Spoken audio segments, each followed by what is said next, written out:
Hi, Dan here from Life on Misty Acres, and we are nearby Misty Acres Farm, and we are out tapping maple trees. It is the second week of March in central Wisconsin, and we're at about 32 degrees on a sunny day. Today we're going to show you how to drill and tap maple tree. The first thing you need to do is identify your tree. Now this is something that we do in the summer or the fall, and we mark our trees so that in the wintertime we don't have to look and study the bark. We already know which are the maple trees. The second thing you need to do is look for, in the tree you're about to tap, look for any holes from last year. You want to steer clear of those areas and want to keep, if you find an old tap hole, keep 8 to 12 inches away from it and sort of work your way around the tree, always drilling a new part of the tree.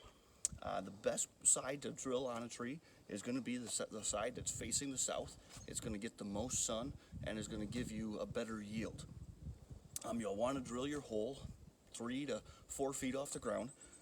We have got a lot of snow out in the woods here, so I've dug down to put my bucket as close to ground level as I could get it. We will be using plastic taps here today that are attached to tubing, which will run down to a bucket that has a cover on it, and that cover has a hole drilled in it. When we drill our holes, like I said, you want to be 3 to 4 feet off the ground. So you want to go about 2 to 2.5 inches into the tree, and you can just do it by sight, or you can mark your drill bit. I tend to kind of feel the sawdust that's coming out of my tap hole.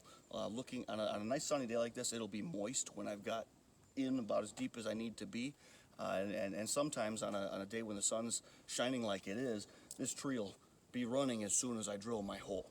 So we're going to go ahead and drill a hole and kind of show you what that looks like.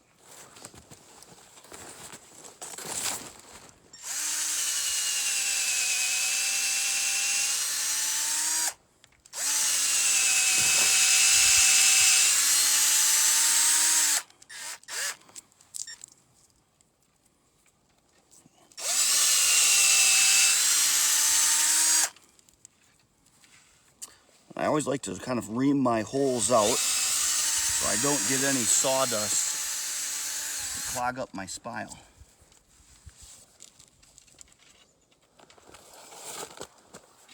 And if you can see in there, this tree is starting to run. You can see the sap is starting to kind of weep out into the hole I just made. So we're gonna go ahead and tap our spile into that hole, and what I want to do is make sure that my barbed end is pointed directly at the ground, just so you don't end up with a funky freeze up or something that might, keep the sap from running down into the pail. And we just tap her in. You can see my sap's actually oozing around the tap at this second. As I tap that in, you can sort of feel the tap bottom out.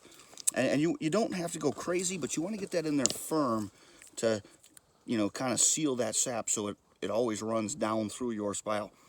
Now on metal spiles, if you tap too hard, sometimes you can actually split the wood, and there's nothing more disheartening than coming out and having all the sap that should be in your bucket has spilled down the front of the tree. So we just, tap it in firm, and don't be over zealous when you put the tap in the hole. And then we just run our tube down into our bucket, and we'll come out tomorrow night. We'll check these again. And, that's how we do it on Misty Acres. Thanks for watching.